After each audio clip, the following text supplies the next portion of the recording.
사울이 주의 제자들에 대하여 여전히 위협과 살기가 등등하여 대제사장에게 가서 다메섹 여러 회당에 가져갈 공문을 정하니 이는 만일 그 도를 따르는 사람을 만나면 남녀를 막론하고 결박하여 예루살렘으로 잡아오려 함이라. 사울이 길을 가다가 다메섹에 가까이 이르더니 호련히 하늘로부터 빛이 그를 둘러 비추는지라. 땅에 엎드러져 들음에 소리가 있어 이르시되 사울아 사울아 내가 어찌하여 나를 박해하느냐 하시거늘 대답하되 주여 누구시니이까. 이르시되 나는 내가 박해하는 예수라. 너는 일어나 시내로 들어가라. 내가 행할 것을 내게 이를 자가 있느니라 하시니 같이 가던 사람들은 소리만 듣고 아무도 보지 못하여 말을 못하고 서 있더라. 사울이 땅에서 일어나 눈은 떴으나 아무것도 보지 못하고 사람의 손에 끌려 다메섹으로 들어가서 사흘 동안 보지 못하고 먹지도 마시지도 아니하니라. 그때에 다메섹에 아나니아라 하는 제자가 있더니 주께서 환상 중에 불러 이르시되 아나니아야 하시거늘 대답하되 주여 내가 여기 있나이다 하니 주께서 이르시되 일어나 직가라 하는 거리로 가서 유다의 집에서 5 사울이라 하는 사람을 찾으라. 그가 기도하는 중이니라. 그가 아나니아라 하는 사람이 들어와서 자기에게 안수하여 다시 보게 하는 것을 보았느니라 하시거늘 아나니아가 대답하되 주여 이 사람에 대하여 내가 여러 사람에게 듣사온즉 그가 예루살렘에서 주의 성도에게 적지 않은 해를 끼쳤다 하더니 여기서도 주의 이름을 부르는 모든 사람을 결박할 권한을 대제사장들에게 받았나이다 하거늘 주께서 이르시되 가라. 이 사람은 내 이름을 이방인과 임금들과 이스라엘 자손들에게 전하기 위하여 택한 나의 그릇이라. 아멘. 오늘 봉독한 말씀을 가지고 나를 향한 뜻이 무엇입니까? 라는 제목으로 말씀 나누실 때 많은 은혜 받으시기 바랍니다.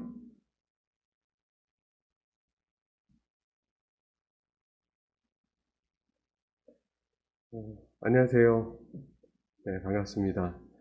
다시 한번 제가 좀 기도하고 시작하겠습니다. 하나님, 오늘 이 현장에도 우리에게 생명을 하루 연장시켜 주셔서 또 증거해야 될 말씀, 그리고 들어야 될 말씀, 또 무엇보다도 이 예배 현장에서 하나님과 하나님이 하신 일을 주님 나눌 수 있게 하신 하나님 찬양하고 또 그 찬양하는 가운데 우리의 심령 가운데 뜨거운 마음이 정말 불리듯 일어나는 역사 있게 하여 주시옵소서. 너무나도 부족합니다. 부족하지만 하나님께서 이 가운데 분명히 선하게 이곳에 보내신 이유가 있을 줄로 아오니 주님 그 말씀 따라서 하나님이 증거되어서 그 하나님의 손길을 경험하여 우리의 삶의 변화와 그리고 회복과 치유와 그 놀라운 꿈을 발견하는 귀한 은혜의 시간 될 수 있도록 주여 인도하여 주시옵소서. 시종을 주님께 의탁하며 예수님의 이름으로 기도합나이다. 아멘. 아멘. 감사합니다. 하나님의 은혜가 없으면 도저히 살 수 없는 그런 자로 사실 하루하루를 그렇게 경험하면서 지금 살아가고 있습니다. 그런 가운데 이렇게 이 귀한 교회, 하나님께서 또 이 땅 가운데 세우신 교회, 수많은 교회들 다 중요하죠. 다 중요하지만 특별히 또 하나님께서 이 교회 가운데 선하신 하나님의 뜻이 펼쳐질 줄로 믿습니다. 아멘. 마스크 쓰니까 잘 서로들 그 표정도 잘 모르겠죠. 그죠? 저희도 벌써 한 2년째 이렇게 오고 있는데 오늘 이 말씀을 가지고 저희가 함께 좀 은혜를 좀 나누고자 하는데요. 제가 이제 2019년에 왔다가 잠깐 왔다가 이제 오늘 22년에 이번에 왔죠. 와서 이제 수술할 것, 뭐 점검할 것들을 좀 점검하고 그리고 나서 제가 한국에 와서 느꼈던 그런 감정이 좀 있었어요. 그걸 놓고 하나님께서 이것 때문에 이 말씀을 준비하게 하셨나라는 생각에 조금의 그런 어떤 변함도 없습니다. 한국에 와서 가장 먼저 당혹스러웠던 거는 다른 게 아니라 사람들이 제 눈에 비춰진 거예요. 제 눈에 비춰진 것을 일반화시킬 수는 없지만 대체적으로 그것을 좀 많이 나누면서 사람들과 공감을 했었는데 건널목에서 사람들이 건너는데 눈을 마주치지 않더라고요. 그게 굉장히 저에게 물론 낯선 사람이니까 눈 마주칠 이유는 없고 낯선 사람에게 눈을 굳이 마주쳐야 될 이유도 없는데 제게 비춰진 건 스마트폰에 모든 사람들이 이렇게 가서 이러고 갔는데 저러다 사고 날 것 같은데 하는 그런 상황들이 참 많이 있더라고요. 근데 단순히 그 사고에 대한 그런 어떤 뭔가 경계나 그런 경계심 때문에 제가 불안감을 느낀 게 아니라 전철에 탔는데도 어른들도 마찬가지지만 젊은 사람들도 마찬가지로 다 이 스마트폰이라는 걸 하나를 붙들고 이러고서 다 있는 거예요. 전철과 또 건널목이나 어느 곳을 가도 다 이러고 다니는 모습 가운데 제 마음에 쿵 하고 내려왔던 건 뭐냐면 뭔가 저들에게, 물론 저들의 내면적인 면에는 분명히 한 주간 동안 씨름해 오면서 살아왔고 열심히 살아왔을 텐데 저에게 비춰진 건 그 단면적인 한 30초, 1분, 때로는 제가 전철을 타고 갈 때 그 1시간 그 모습만 저에게 비춰졌지만 제게 비춰진 것은 뭔가 암울하고 뭔가 목적이 없는 것 같고 사람들과 이야기를 나누는데도 이야기의 거의 대부분 주제는 다 돈이 필요 없는 게 아니죠. 뭔가 더 많이 벌고 아니면 빨리 벌어서 다 그만두고 나를 위한 시간으로 모든 것이 포커스가 나에게 맞춰진 것을 참 제가 지난 몇 주 동안 제가 겪은 그런 내용들이었어요. 이거를 제가 여러분들한테 이게 너무 보편적입니다. 일반적입니다. 라고 말씀을 드리지 않지만 제게 비춰진 것은 그거였고 제가 멕시코에서 기도하면서 말씀을 준비하면서 하나님께서 그래서 이때를 위해서 이런 말씀을 준비하셨나 보다. 목적을 상실했거나 아니면 목적이 다른 것이거나 모든 믿는 자들은 알아야 될 거죠. 그리고 믿지 않는 자들도 반드시 알아야 될 것은 나를 누군가 창조했다는 것이고 그 창조주 하나님을 우리는 분명하게 알지 않습니까?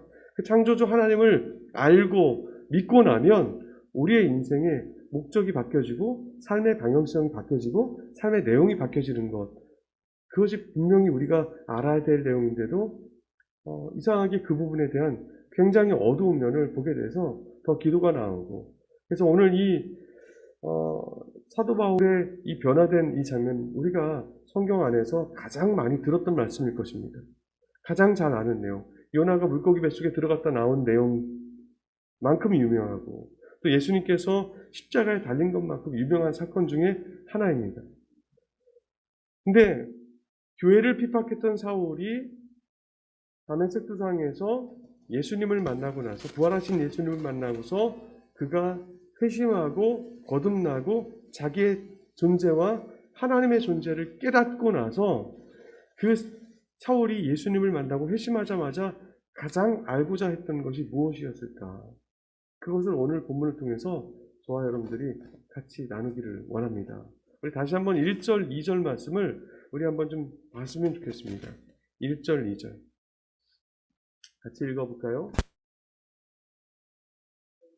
제자들에 대하여 여전히 위협과 살기가 등등하여 대제사장에게 가서 다메섹 여러 회당에 가져갈 공문을 청하니 이는 만일 그 도를 따르는 사람을 만나면 남녀를 막론하고 결박하여 예루살렘으로 잡아오려 함이라. 아멘. 사울이 스데반을 잡아 죽였습니다. 그 현장에 있었고 중요한 사람이죠. 그리고 또 예루살렘 교회를 흩트는 장본인이었습니다. 그러면 믿는 자들을 잡고 죽이고 그리고 교회를 흩었으면 어느 정도 자기가 했던 것에 대한 내 목적은 다 성취했어라고 할 법도 한데 여전히 예루살렘 교회를 향한 그런 위협과 죽이려는 기세가 등등했다는 겁니다. 어떻게 하면 내가 이놈들을 다 잡아 죽일 수 있을까? 하나님을 만나지 못하면 진짜 하나님을 만나지 못하면 지식적으로 우리가 하나님을 분명히 알아야 되죠. 우리의 믿음의 대상인 그리고 나를 온전케 하신 우리 주 예수 그리스도와 삼위일체 하나님에 대해서 우리가 정확하게 알기 위해선 우리가 기독교의 특징은 계시입니다. 그리고 기독교의 본질은 사랑이죠. 그 말씀은 무슨 얘기냐면 이 성경을 통해서 하나님은 당신을 다 드러내 보여주셨다는 겁니다. 근데 이 하나님을 우리가 알고 거기에서 멈추지 않고 그 주님을 인격적으로 만났을 때 그의 삶과 방향과 목적과 그의 모든 마인드는 다 바뀌게 되어 있는데 주님을 인격적으로 만나지 못하고 지식적으로 경험한 그 삶의 모습 가운데 이렇게 틀어진 방향으로 계속 그것이 하나님을 위해서 내가 하는 열심이라고 생각하고 오해하고 살아가는 사울의 모습인 거죠. 그러는 가운데 그가 그런 살기가 등등한 가운데 누구에게로 가냐면 대제사장에게로 갑니다. 왜 갔습니까? 2절에 보니까 다메섹 여러 회당에 가져갈 공문을 청하니 그렇게 하는 이유는 이는 만일 그 도를 따르는 사람을 만나면 남녀를 막론하고 결박하여 예루살렘으로 잡아오려 함이라. 다메섹은 예루살렘으로부터 250km까지 떨어진 지역입니다. 유명한 도시죠. 옛 아람의 옛 수도였었으니까요. 근데 여러분 생각해 보세요. 250km까지 떨어진, 지금은 차가 있지만 거기까지 가서 그 예수 믿는 사람들을 축출해내려고 하는 그런 열정, 그 집념, 틀어진 방향성, 대단한 거죠. 유대인들은 어느 나라로 흩어지든 간에 그들이 꼭 하는 것이 있습니다. 10명만 모이면 회당을 짓습니다. 10명만 모이면 회당을 짓고 거기에서 성경을 가르치고 배우고 거기서 또 그들 안에 있는 그 유대교를 전해서 또 유대 교인들을 만들기도 하고 유대 교인들을 세워나가기도 합니다. 근데 다메섹에는 여러 회당이 있는 거예요. 그 먼 지역까지 회당이 있는 거죠. 그 회당에 공문을 가져다 주려고 했는데 그 공문의 내용은 어떤 내용이에요? 체포영장입니다. 체포영장. 여기서도 예수 믿는 사람을 만나면 주의 이름을 부르는 자들을 만나면 남자든 여자든 예루살렘으로 끌고 와서 협박해서 잡아 죽이든 감옥에 넣든 뭐 이렇게 하려고 잡으러 갔다는 그런 동기가 그 체포영장 안에 담겨져 있습니다. 그러려고 하다 보니까 이것을 사울이 혼자서 감당할 수가 없는 겁니다. 다메섹까지 갈 때까지 분명히 사울과 동행하는 사람들이 분명히 있긴 있었습니다. 그렇지만 유대인들이 그 많은 회당들이 도와주지 않으면 이것들을 감당할 수 없어서 대제사장이 체포할 수 있는 영장을 써준 겁니다. 유대인들은 들으십시오. 나사렛 예수를 믿는 이단들을 잡아 죽여야 됩니다. 그래서 때가 사울을 파송할 테니 당신들은 사울을 도와서 예수 믿는 자들이 어디 있는지 알려주고 체포하는데 도와줘서 끌고 오는데 도와주십시오. 이런 내용들이 담긴 아마도 그것을 들고 사울이 다메섹 여러 회당으로 갔다는 얘기입니다. 250km나 떨어진 여기서 했던 것으로 이제 이 정도면 내 사명이 끝났어라고 생각할 법한데 거기까지 갔다는 거죠. 이 틀어진 방향성. 저는 저희 집안에는 목회자가 13명입니다. 그렇게 뭐 많진 않죠. 저희 친가와 외가의 목회자가 13명이 저희 아버지도 목사님 은퇴하셨고 감리교 40여 년 목회하시고 이제 80대가 되셨고 저희 누나는 이제 매형과 함께 선교사로 코스타리카에 파송돼서 거기에서 이제 아르헨티나에 지금 아르헨티나에서 한인교회 담임 목사 이제 사모이자 사역을 좀 하고 있습니다. 그 중에 저는 막내에서 네 번째 목사입니다. 굳이 제 이름은 박승기라고, 어디에 제가 뭔가를 신청하러 어딜 갔는데, 이름이 어떻게 되시죠? 박승님, 부모님이 선견지명이 있으셨나봐요. 이름이 참 좋네요. 그러시더라고요. 제 이름은 승기예요. 이을승, 터기. 딱 느낌이 오시죠? 아버지의 터를 잇는 자. 근데 저는 그렇게 할 마음이 전혀 없었어요. 왜냐하면 저에게는 목회자 자녀들이 갖고 있는 공통적인 어떤 그런 분노와 상처들이 있습니다. 그것은 다른 게 아니에요. 어떤 경우는 부모님이 잘 케어하지 못해서 그럴 수도 있는데, 저는 부모님의 사랑을 참 많이 받고 자랐습니다. 티가 나실 거예요. 참 사랑을 많이 받았어요. 지금도 여전히 저희 어머니는 막 정말 물고 빨고 아주 난리이십니다. 제가 오면 정말 막 살 만져대면서 우리 아들 일로 와서 옆에서 자, 여기서 있어라. 그렇게 사랑을 많이 받았는데 또 저희 아버지는 하나님을 경외함에 있어서는 정말 누구와도 비길 수 없을 만큼 오직 말씀, 오직 예수, 오직 복음에 사로잡힌 분이세요.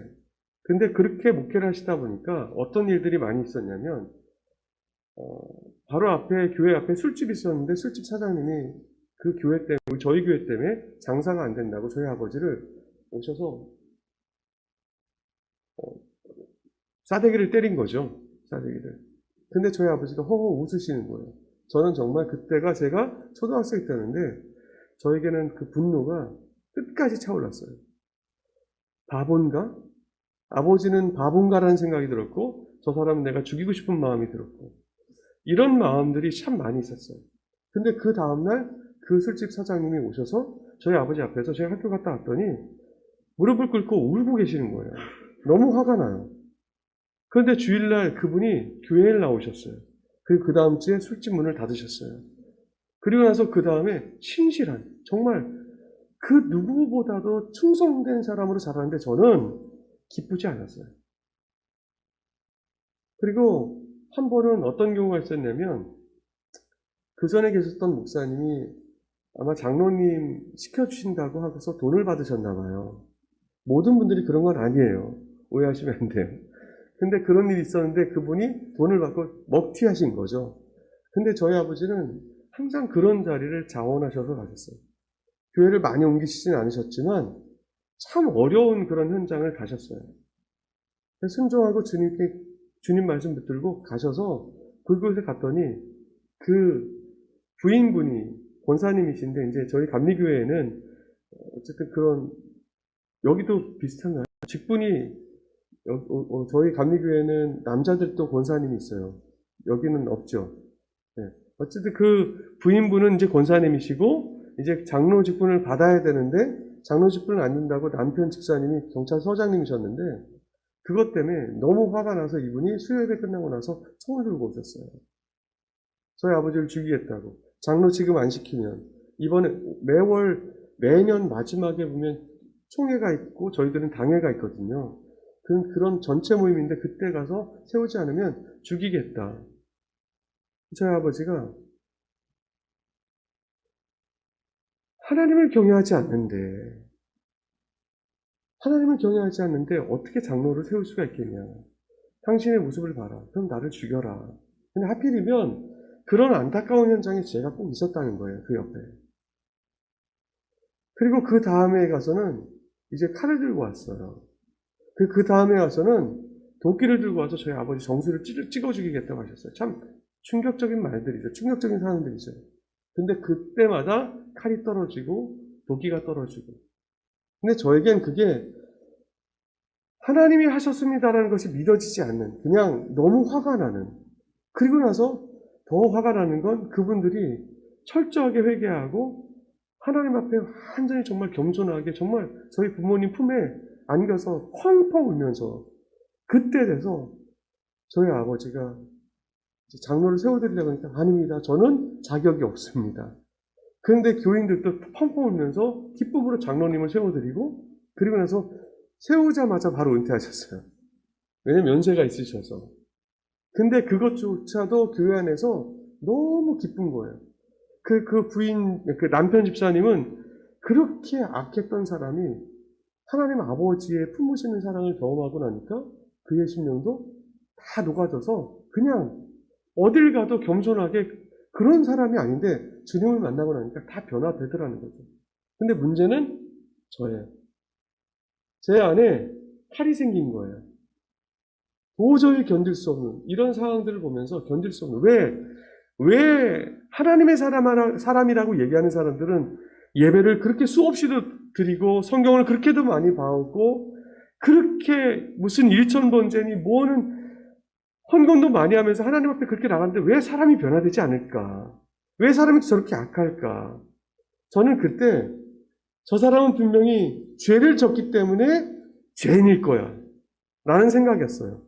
그래서 저도 저 사람들에 대해서 어떻게 하면 저 사람들 더 괴롭힐 수 있을까? 그래서 제가 초등학교 3학년 때부터 제가 20년을 방황을 했거든요. 딱 20년을. 20년 동안 끔찍한 시간들을 보냈어요. 끔찍한 시간들. 학교에서 중학교 때 같은 경우도 매주마다 토요일만 되면 경찰들이 왔는데 경찰들이 와서 뭐 조사할 때 항상 제 이름이 등장하는. 제 본 모습, 이렇게 보시는 모습과 다르게 저는 제가 20대 때는 클럽 사장을 했었어요. 믿겨지시나요? 술과 담배와 그리고 마약과 쩔어서 살다가 왜 그렇게 살았냐면 제 잘못된 방향성이에요. 어떤 방향성을 갖고 있었냐면 내가 이렇게 죄를 짓고 내가 이렇게 심각하게 내가 더 타락하면 타락할수록 그리고 나서 제가 그러면서도 제가 교회를 빠진 적은 없거든요. 내가 그렇게 삐딱하게 가고, 내가 타락하고, 내가 최대한 악한 짓을 해가면서 있어서 내가 성전에 앉아 있으면, 공의의 하나님은 심판의 하나님이셔서 나를 심판하시면서 동시에 공의의 하나님이시니까 거기에 죄 짓는 모든 사람들도 심판하시겠지. 이해가 되세요? 이것으로 제가 20년을 그렇게 악하게 살았어요. 방황하면서. 얼마나 무서워요. 다른 사람들 다 기도하는데 저는 거기에서 웃고 있는 거예요. 공의의 하나님, 나 심판하십시오. 나를 심판하시면 분명히 여기에 죄 없는 자가 없을 텐데 다 심판하실 거라고 저는 믿습니다. 그 기도를 누가 들으시겠어요? 그 틀어진 방향성으로 저는 살아온 거예요. 마치 사울도 자기가 그렇게 생각한 것, 저하고는 경우가 다르겠지만 내가 이렇게 했을 때 되겠지. 하나님을 만나지 못한 상태에서 그렇게 살아온 거죠.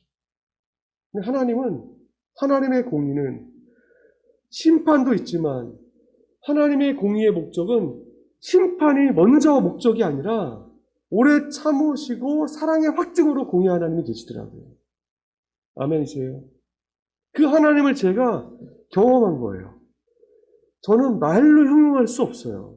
근데 저희 부모님이 20년 동안 저를 단 한 번도 저에게 뭔가 이놈 새끼, 너의 그 비뚤어진 길, 저를 막 정죄하거나 그러지 않으셨어요. 그저 하나님 앞에서 매일같이 우셨어요. 그리고 기다리면서 제가 오면 제가 막 만취가 돼서 장사가 끝나고 오면 새벽이니까 새벽에 만취가 돼서 제가 차를 끌고 오는데 가드레일을 받고서 가드레일 받은지도 몰라요. 그러고서 받고서 와서 세워놨는데 아침에 보니까 휠밖에 없는 거예요. 타이어는 없고. 근데 아버지가 새벽 예배 끝나고 그냥 끼익끼익 소리 나는 그 가운데서 차를 공업사에 맡기시고, 어머니도 제가 만취해서 왔어. 엄마 나 돈 벌어 왔어. 돈 딱 던지고 왔을 때 어머니는 옆에서 꿀문을 타주시고, 근데 지금 기억은 나요. 제가 누웠을 때 그 침대가 따뜻했다는 걸 기억해요. 언젠가 이 자식이 돌아오겠지. 그러면서 계속 그 침대를 데피셨던 거죠. 그러면서 제가 그런 가운데서 마음에 뭔가 오긴 오고 있었던 거죠. 근데 저의 주님을 만나지 못한 이 방향성, 틀어진 방향성, 하나님은 계속 묻지 않으시더라고요. 오늘 사울도 마찬가지입니다. 보시면 3절, 4절에 이제 큰 반증의 역사가 나타나는데 3절, 4절 말씀을 읽어볼까요? 3절, 4절 시작.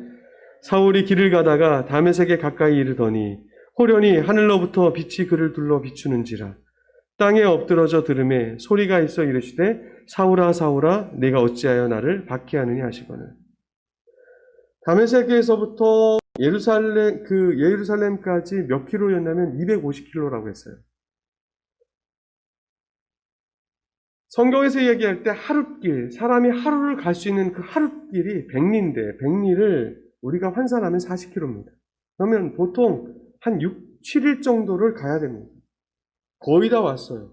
그의 틀어진 그런 열심은 6, 7일 정도 가기까지 살기가 등등해서 가는 거예요.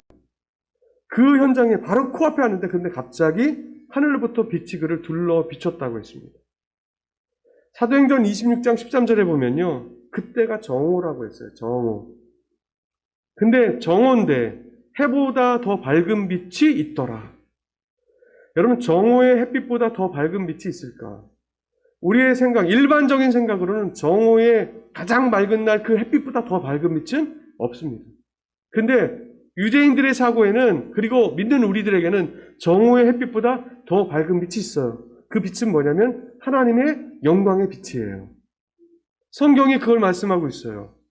사울은 유대인이니까 그걸 기본적으로 알고 있는 거예요. 이 세상의 정오의 햇빛보다 가장 밝고 그보다 더 밝은 빛은 이 세상에는 없다. 있다면 하나님의 영광의 빛이다.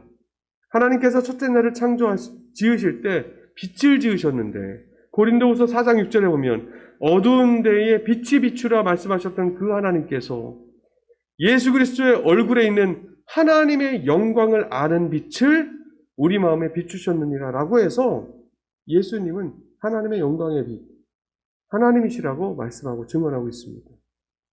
계시록 21장 23절에 가면 천국에 가면 해와 달의 비침이 쓸데없으니 이는 하나님의 영광의 빛이 온 천국을 둘러 비치고 있다라고 말씀했습니다. 그러니까 하나님의 영광의 빛은 태양보다 더 밝은 빛이 자기를 둘러 비치고 있었고 자기뿐만 아니라 사도행전 22장과 26장에 가면 같이 있는 사람들께까지 딱 비쳤다고 그랬어요. 그러니까 사울은 이것이 지금 이 현장에 하나님이 지금 오셨구나 즉각적으로 알고 바로 하나님을 쳐다보면 죽으니까 즉각적으로 그냥 바로 엎드려 버렸습니다. 여러분 그때 바짝 엎드렸을 때 사울 속마음이 어땠을까요? 성경을 보면서 사울의 속마음을 유추해 볼 수가 있어요. 사울의 속마음. 하나님이 방문하셨잖아요. 자기는 지금 누구의 일을 하고 있어요? 하나님의 일을 하고 있어요. 누구보다도 내 이렇게 하면 하나님이 기뻐하시겠지 라고 생각하면서 갔어요. 근데 유대인들의 사고에는 그들에게 갖고 있는 하나님은 누구밖에 없어요? 성부 하나님밖에 없어요. 성자, 성령 없어요. 유일신이에요. 그러니 당연히 성부 하나님이 오셔서 하나님께서 오셨을 때 나를 칭찬해 주시겠지. 사울아 고맙다. 네가 나를 대신해서 나사렛 예수를 믿는 이단들을 척결해 주니 고맙다. 아무도 나서는 사람이 없는데 그래도 네가 나서주니 역시 너밖에 없구나. 이럴 줄 알았어요. 사울이 정말 그렇게 기대하는 마음을 갖고 있었는데 엎드려서 하나님이 방문하셨으니까 뭔가 말씀해 주시겠지라고 해서 귀 기울이고 있는데 딱 들었더니 하시는 말씀이 뭐예요? 사울아 네가 어찌하여 나를 박해하느냐. 사울이 왜 박해했어요? 예수를 이단으로 정죄한 거죠. 예수 믿는 사람들은 다 나사렛 이단인 거예요. 왜냐하면 자기가 볼 때는 아닌 거예요. 자꾸 예수 믿는 사람들이 예수가 하나님의 아들이라고 하니까 하나님이 또 다른 하나님이 또 생기는 것에 대해서 신성모독인 거죠. 굉장히 그냥 불쾌한 정무가 아닌 거예요. 죽이고 싶은 거예요. 그래서 신성모독죄를 예수님에게 뒤집어 씌우고 그리고 나서 죽여버렸어요. 예수님을 죽였더니 그러면 이제 끝난 줄 알았는데 이단의 괴수를 죽였으니까 끝난 줄 알았는데 조금 지나고 나니까 예수님 부활했다는 거예요. 사람들이 예수 믿는 사람들뿐만 아니라 믿지 않는 사람들에게까지도 예수가 부활했단다. 그래서 사도 바울은 다니는 거예요. 부활했다고. 유대인들은 막 얘기하는 거죠. 부활했다고. 부활했으면 그럼 어디에 있냐? 보여줘라 그러니까 이제는 사람들이 예수님께서 승천하셨다 얘기를 하는 거죠. 그럼 이 사람들 입장은 뭐예요? 뭐야? 죽였더니 부활했다고 하고 부활한 예수 보여달라고 했더니 승천했다고 하고 그러니까 말장난하는 것처럼 여겨지는 거죠. 그러다가 가끔씩 하늘문이 열리고 예수가 보인다고 했으니까 사울이 볼 때 이것도 도저히 안 되겠다. 아예 씨를 말려야겠다. 라는 그런 생각을 하지 않았겠습니까? 꿈에도 자기가 핍박하는 게 잘못했다라는 생각을 하지 않았던 거예요. 근데 분명히 정오의 해보다 더 밝은 빛이 자기에게 비춰져서 이분이 하나님이시다. 하나님이 드디어 날 찾아와 주셨구나. 나에게 말씀해 주시겠구나. 뭐라고 하실까? 그러면서 설레이는 마음에 첫 번째 질문한 것이 뭐냐면 주여 누구십니까? 였어요. 헬라어로 주여라는 단어는 퀴리오스라는 단어를 씁니다. 히브리어로는 아도나이라고 씁니다. 유대인들은 하나님의 성호를 야훼라든지 엘샤다이라든지 엘로힘이라든지 이런 단어를 쓸 수가 없었어요. 너무 거룩한 이름이라 감히 이름을 부를 수가 없어서 그들은 하나님을 아도나이라고 했고 또 헬라어로서는 퀴리오스라는 단어를 써서 주님, 나의 주님이시여 누구십니까? 라는 그런 질문을 그렇게 합니다. 그랬더니 하나님 누구십니까? 물어보는 거죠. 진짜 하나님이시길 바라는 마음에. 그런데 돌아온 답은 나는 네가 핍박하는 예수다 이런 거예요. 빛으로 오신 분이 분명히 하나님이셔야 되는데 그 하나님이 예수라는 것을 자기가 듣고 알게 되는 거예요. 그 순간에. 그럼 그 순간에 어땠을까요? 자기의 신학, 자기의 신앙, 자기의 경험, 자기의 열심, 지금까지 살아왔던 목적, 지금까지 했던 방향성 모든 게 다 와르르 무너지는 거예요. 그럼 이때까지 예수 믿는 사람들이 얘기했던 모든 말이 진짜였나? 내가 스데반을 죽일 때 그 현장에서 스데반이 죽을 때 전했던 사도행전 7장 55절 56절 읽어드리면 스데반이 성령이 충만하여 하늘을 우러러 주목하여 하나님의 영광과 및 예수께서 하나님 우편에 서신 것을 보고 말하되 보라 하늘이 열리고 인자가 하나님 우편에 서신 것을 보노라 한데 이 말이 진짜였나? 사울이 지금 그런 생각이 드는 거예요. 스데반이 했던 말이 진짜였나? 와르르 무너집니다. 모든 게. 그러면서 6절 7절 읽어볼까요? 6절 7절 시작.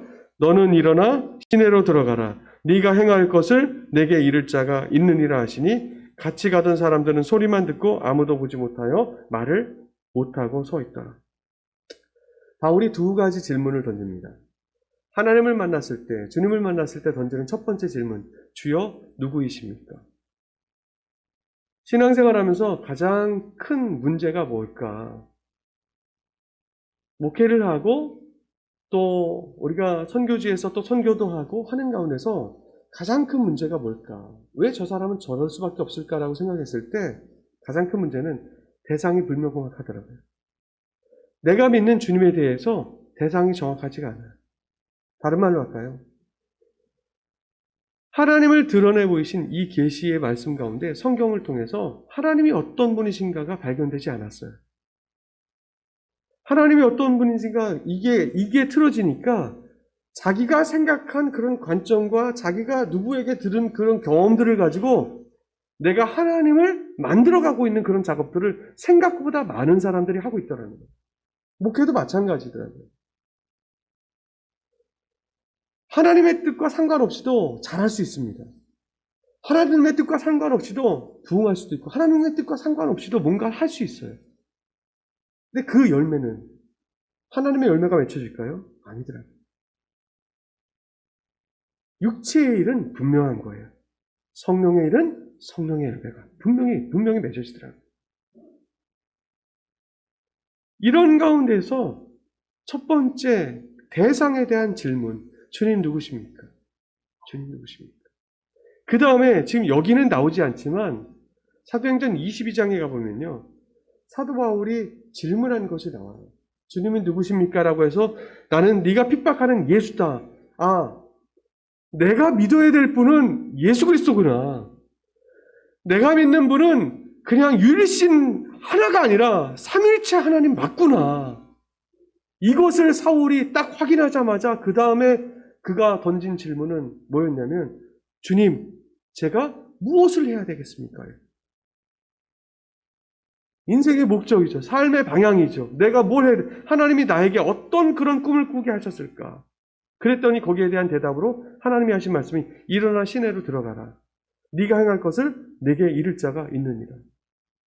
우리가 갈 바를 알지 못하고 한 주간 동안 살아오다가 우리가 예배 가운데 나온 이유가 뭘까요? 틀어진 방향을 다시 잡는 거예요. 내가 하나님께로부터 너무 많이 틀어져 있었구나.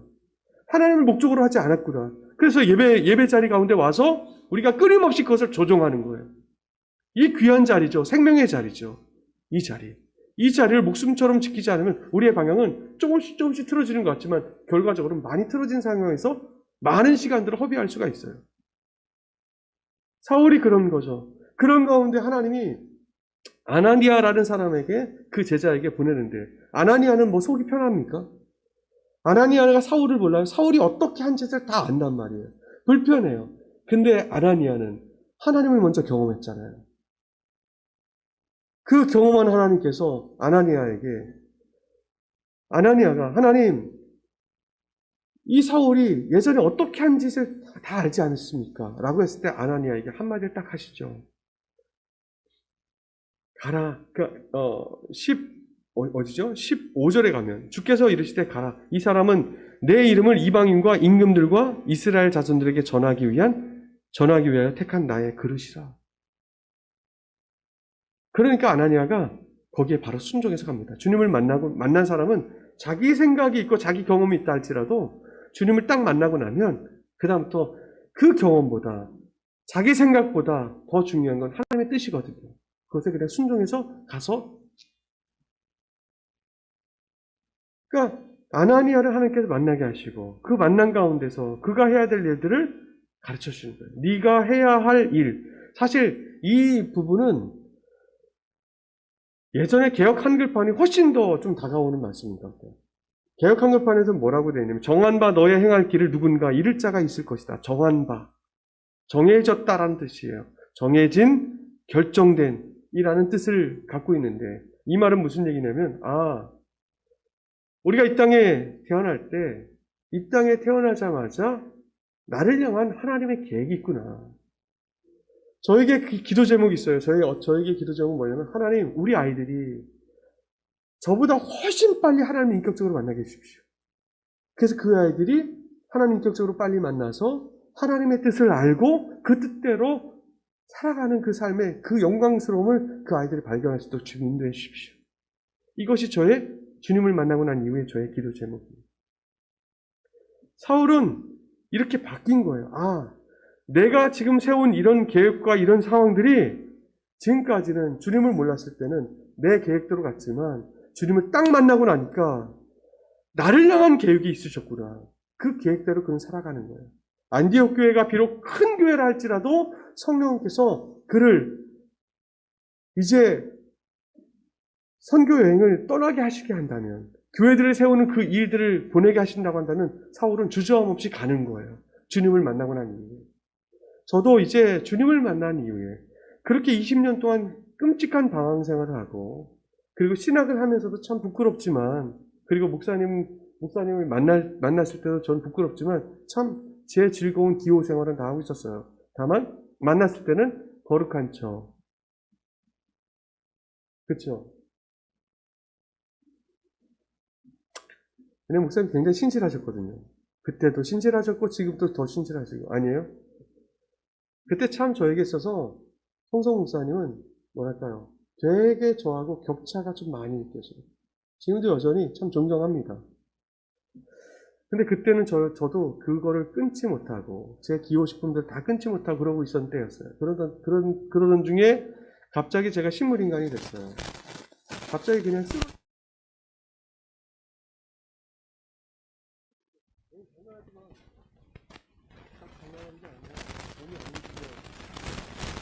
무슨 소리야. 몸이 안 움직인다고.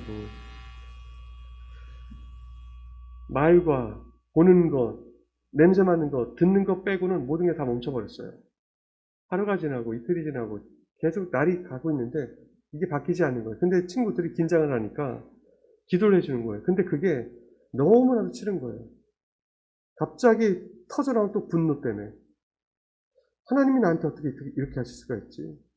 내가 그래도 신학을 하려고 다시 마음을 먹었는데 어떻게 이럴 수 있지? 내가 술집도 끊고 다 끊었는데 어떻게 이럴 수 있지? 그래서 제가 막 친구들한테 욕을 하고 다 가라. 제일 친한 친구한테 가서 약 좀 사와서 내 입에다가 쳐넣으라 그랬어요. 제가. 입에다 쳐넣어서 죽어버리게. 근데 친구가 막 울면서 기도하려고 하는, 제가 그때 정말 모진 말을 했어요. 그래서 친구들 혼자 딱 남았는데 죽어버릴까. 딱 죽어버리자. 제가 그렇게 한참 괴로워할 때, 제가 초등학교 때 얼마나 제가 그런 괴로움 속에 있었냐면 저 혼자만의 괴로움이죠. 근데 이 사람들을 다 보고 싶지 않은 거예요. 이렇게 이중적인 삶을 살아가는 저 사람들을 보고 싶지 않은 거예요. 그래서 제가 차라리 내가 죽자. 내가 죽으면 저들 안 볼 수 있으니까 좋지 뭐. 그래서 근 거죠. 근데 감사하게도 진짜 그것이 잘못 꺼져서 제가 그냥 도매를 끊지 않고, 흉터는 남아있죠. 흉터는 남아있지만 그럼에도 하나님이 저를 좀 살펴주셨어요. 끝까지 잘 살펴주시고. 그래서 제가 그렇게 식물인간으로 있다가 이렇게 죽을 바에 그냥 확 죽어버릴까 뭐 한참 그러다가 갑자기 제 마음 가운데, 예전부터 저희 부모님이 저를 위해서 항상 기도하셨어요. 잘 때마다 기도해 주셨던 기도의 내용들이 있었어요. 갑자기 생각이 나더라고요. 하나님, 우리 하나님은 우리 승기의 정말 참 아버지 되십니다. 저희는 육신의 부모이지만 하나님께서 진짜 아버지셔서 이 아이의 모든 삶을 주관하실 줄로 믿습니다. 하나님, 우리 예수 그리스도께서는 우리 승기의 영원한 구원자이십니다. 이 아이를 날마다 하나님께서 건져내실 것을 하나님 저는 믿습니다. 하나님, 성령 하나님은 우리 승기의 모든 구원과 모든 삶에 끝까지 보증해주시는 하나님이십니다. 이 기도가 갑자기 그 와중에 생각이 납니다. 그래서 제가 그 기도를 하면 하나님 저를 다시 살려주시면 저는 이제 복음 전하는 일에만 제가 정말 그렇게 살아가겠습니다. 라고 하는데 제 신경이 다시 돌아와서 이렇게 서 있는 거죠. 하나님은. 근데 문제는 그런 기적을 경험했음에도 불구하고 제 삶에 여전히 끊지 못하는 거예요. 여전히. 너무 그게 괴로운 거예요. 신실하게 살아가고 싶은데 끊지 못하는 나의 이 삶이 너무 괴로운 거예요. 그러다가 집사람과 결혼하기 바로 전에, 그리고 목사 한 수 받기 바로 전에까지 저는 교회에 성도님들만 다 떠나면 저는 교회 혼자 나와서 계속 집에서 술 마시고 계속 그런 시간들을 보내는 거예요. 그냥 괴롭고 답답하고 그냥 공허하고 그러니까 계속 그런 시간을 보내고 있는데 갑자기 목사님들이 박전사 이번에 집회하는데 그 찬양 인도 좀 해줘. 네, 알겠습니다. 찬양 그 주제가 십자가와 부활했어요. 아무 생각도 없이 그냥 십자가 부활 그래. 그 찬양 인도 잘했죠. 첫날, 둘째 날, 셋째 날, 마지막 날 찬양이 물론 첫날 끝나고 집에 갈 때도 저는 자연스럽게 저 혼자 가니까 차 끌고 가니까 한 손에는 담배를 물고 음악을 들고 그렇게 집에 가고 또 그 다음 날도 마찬가지. 근데 마지막 날 십자가 부활이라는 메시지를 듣고 나는데 눈 떠보니까 저밖에 없는 거예요. 흔히들 나오는 간증처럼 펑펑 울면서 그때 제가 깨달았다는 것이 뭐냐면 내가 죄를 져서 죄인이 아니라 내가 죄인이기 때문에 내가 죄를 짓는 거구나. 그랬더니 사람들을 보니까 저들이 저렇게 죄를 짓는 건 죄인이기 때문에 죄를 짓는 거구나. 죄를 져서 죄인이 아니라 그 상태를 예수 그리스도를 믿는 믿음 안에서 바꾸어 주신 거구나. 완전히 그것을 다 하나님께서 삭제해 주신 거구나. 그런 놀라운 은혜를 경험하고 나서 그 이후로 저는 모든 걸 다 끊었죠. 하나님의 은혜죠. 싹 끊고 20년의 방황을 딱 접고 그리고 나서 접었을 때 저희 집사람이 사실 감사하게 결혼해 준 거죠. 그 전까지는 저희 집사람이 계속 저를 만나면서 뭔가 느낌이 있는 거예요. 이상하게 뭔가 냄새는 어디서 나는 것 같은데 전도사님이라고 하니까 하나님이 가려주신 건 아니고 심증은 있는데 물증이 없었지만 하나님이 그 전에 싹 저를 그러니 저의 삶이 어떻겠습니까? 하나님께서 끌어가시는 인생으로 살아가는 삶으로 살아가는 것이 저는 좋은 지역, 나쁜 지역, 선진국, 후진국 그게 볼 게 없는 거예요. 인생의 방향성 자체가 주님을 만나고 나니까 주님이 누구십니까? 라는 것을 경험했잖아요. 그리고 나서 이제 주님 제가 무엇을 하기 원하십니까? 라고 했을 때 하나님께서 저에게 하신 말씀들이 있어서 그래서 저는 멕시코에 가서 정말 열심히 목회하고 많은 제자들과 함께 한인교회로 굉장히 크게 멕시코 시티에 있는 굉장히 큰 교회를 섬기고 있었어요. 목회자들도 굉장히 많았고 성도들도 정말 뜨겁게 신앙생활했고 근데 그러던 가운데 갑자기 젊은 나이에 감리교회에서는 감리사라는 그런 위치가 있거든요. 그 전체 지역을 관할하는 근데 그것을 제가 젊은 나이에 그걸 맡게 돼서 교회를 순회하다가 한 교회가 다 산산조각이에요. 목회자 가정이 깨지면서 모든 가정의 교회가 다 조각났어요. 거기는 사모님과 그 딸이 저에게 와서 목사님 저희 교회에서 기도해 주십시오. 근데 제가 기도하고 싶지 않더라고요. 그때가 12월이었는데 2019년 12월이었는데 기도해 주세요. 그리고 나서 1월 달에 됐어요. 2020년 1월 달에 저희는 많은 계획을 세웠어요.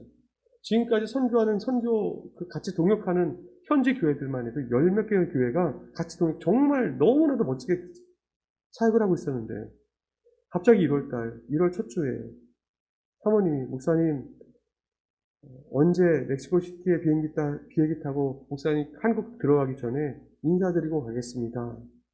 목사님 저희 위해서 기도해 주시죠. 사실 기도 못했거든요. 이제 기도할게요. 라고 하는데 너무 불편한 거예요. 기도하면 안 될 것 같아요. 그래서 기도하는데 하나님께서 네가 그 땅을 가라. 척박한 그 땅을 네가 가라. 저에게 있는 이 부교육자들 5명은 다 어떻게 하고, 이 교인들 몇백 명은 다 어떻게 하고. 근데 그때 하필이면 사도행전을 187주를 말씀을 전했고, 끝나고 나서 로마서를 들어갔을 때였거든요. 사도행전 말씀 가운데 바울이 하나님께서 정말 너무나도 이방인을 위한 택한 나의 그릇이라고 해서 교회가 정말 성장하고 뜨겁게 됐을 때 그 시점에 바울을 하나님께서 보내셨잖아요. 그때 안디옥 교회 교인들이 얼마나 힘들까. 그래도 박수치고 축복해주고 그 가는 길을 하지 않았습니까? 여러분들도 나중에 제가 그런 길을 혹시 가게 된다면 축복해 주십시오라고 했을 때 아무도 그거에 대해서 그냥 웃음으로 넘겼는데 그날이 진짜 올 줄은 몰랐어요. 그리고 나서 한 달 만에 왜 더 지체할 수가 없겠다. 왜 제 발걸음이 안 떨어질 것 같고 순종을 못할 것 같다. 집사람은 3주 동안 저에게 얘기하더라고요. 나한테 말을 걸지 마십시오. 3주 동안 울고 기도하다가 하나님 딱 사인 주셔서 떠났어요. 갔더니 2020년 3월 아이들도 울면서 그 정들었던 그 땅, 다 정착되어 있던 땅을 떠나서 정말 낯선 땅, 황폐한 땅, 그 땅으로 가는데 진짜 보이지 않더라고요. 그런데 코로나 팬데믹이에요. 한 해를 그렇게 죽도록 살았어요. 정말 뭐랄까요. 너무 외롭게 심령이. 하나님 앞에 기도하면서 그래도 하나님께서 부르신 이유가 분명히 있겠지. 근데 하나님 살리라고 보내셨으면 살릴 만한 사람들 보내주십시오. 누가 개척교회에 오겠습니까? 교회를 개척하고 뭔가 환경들을 개척해 나가는 그게 누가 오겠습니까? 근데 하나님이 그런 곳에 보내시더라고요. 교회를 보시면 교회가요 바깥에서 보면 막 이렇게 낙서가 돼 있어서 구글 사진에 할렘가처럼 나와요. 할렘가처럼 아주 좋지 않은 한인들이 오고 싶지 않아요. 다른 사람들이 오고 싶지 않은 곳이에요. 근데 거기에 사람들이 턱 들어오고 계속 여러분들 기도해 주셔서 그렇겠죠. 하나님이 하셔서 그런 것이겠고 지금 잘 성장하고 있고 잘 세워져 가고 있습니다. 이런 것들을 제가 말씀드리는 이유가 우리가 주님을 만나지 못하면 틀어진 방향성으로 인생을 허비하다가 광야 시간을 40년도 보낼 수가 있고 50년도 보낼 수가 있습니다. 근데 주님을 만나면 그 시간도 단축될 뿐만 아니라 내 삶 가운데 하나님의 뜻이 내 삶 속에서 그대로 이루어져서 놀라운 은혜가 우리의 삶 가운데 펼쳐지는 것이 있다는 거죠. 그것을 경험하고 나니까 가는 곳마다 이것을 증언할 수밖에 없습니다. 결론적으로 말씀드릴게요. 주님 누구십니까? 라는 질문에 나왔다면 그 질문에 대한 믿음의 주요 또 온전케 하신 우리 예수 그리스도를 믿는 그 믿음 안에서 대상이 분명해졌다면 이제부터 우리의 질문이 바뀌어야죠. 주님, 나를 향한 당신의 뜻이 무엇입니까? 이 질문이 여러분에게 발견되어져서 삶의 분명한 목적 가운데 살아가는 여러분 되시길 축복합니다. 기도하겠습니다. 신실하신 하나님 감사합니다. 아버지 하나님, 오늘 또 이 자리에 주님께서 불러주셔서 하나님과 하나님이 하신 일을 증거할 수 있는 은혜를 허락해 주시니 감사합니다. 여기에 수많은 믿음의 사람들이 있습니다. 하나님의 사람들, 대상이 혹시 명확하지 않았다면 분명해질 수 있도록 더 하나님 말씀 붙들게 하여 주옵시고, 그래서 대상이 명확해졌다면 이제부터 저들의 질문이 주님, 나를 향한 당신의 뜻이 무엇입니까? 그 질문에 반드시 응답하신 하나님을 경험하는 정말 복되고 감격스러운 하루하루가 될 수 있도록 주여 인도하여 주시옵소서. 그런 삶이 이제 저들에게 영광스럽게 펼쳐지길 소망하며 예수님의 이름으로 기도합니다. 아멘.